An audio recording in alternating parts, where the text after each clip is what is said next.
cut the cord to supersize and grow your business. Sharon Horne-Ellstrom here, and our idiom, our expression for today is to cut the cord. Now, of course, the origin of this is not known, but it's been used ever since they've been cutting umbilical cords, and that's where it's expected to have come from, separating a mom and a baby, right? And metaphor, that means literally separating something or two individuals. And it metaphorically means to let go of something or to move on from something or to separate yourself from something.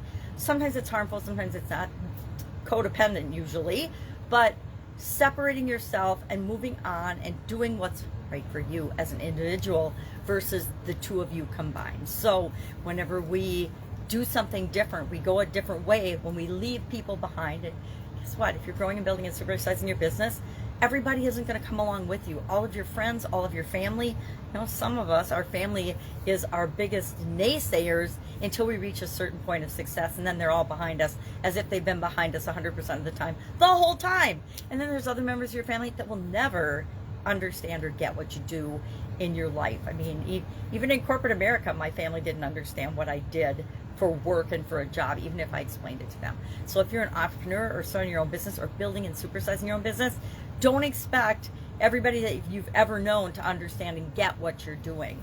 You'll have to separate yourself. Sometimes we have to change our associations, meaning we have to associate with different people. We have to change our habits. We have to change our thoughts, our feelings, and our beliefs in order to cut the cord and create what it is that we want into life, into our business.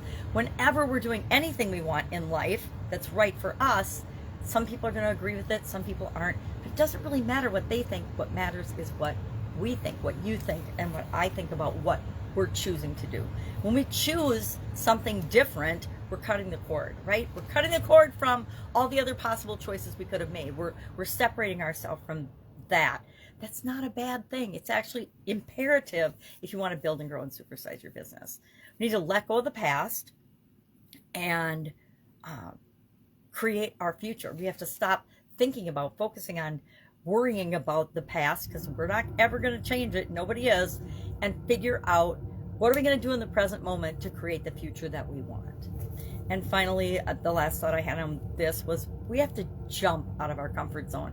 So often we think we can just squeak it and push the edges a little bit.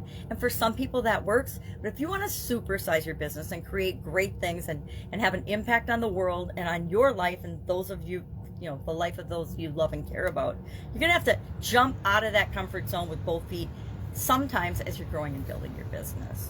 So I personally like this idiom, cut the cord.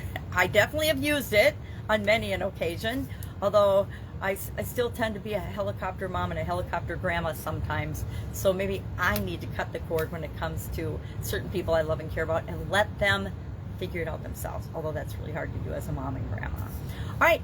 Love this idiom. Love to know your experience with it. Share in the comments below. Otherwise, I will be with you tomorrow with another interesting idiom. What does it mean? Where does it come from? If the origin is known, and how might you use it to grow and build and supersize your business right now. Have a fabulous day. Be with you tomorrow.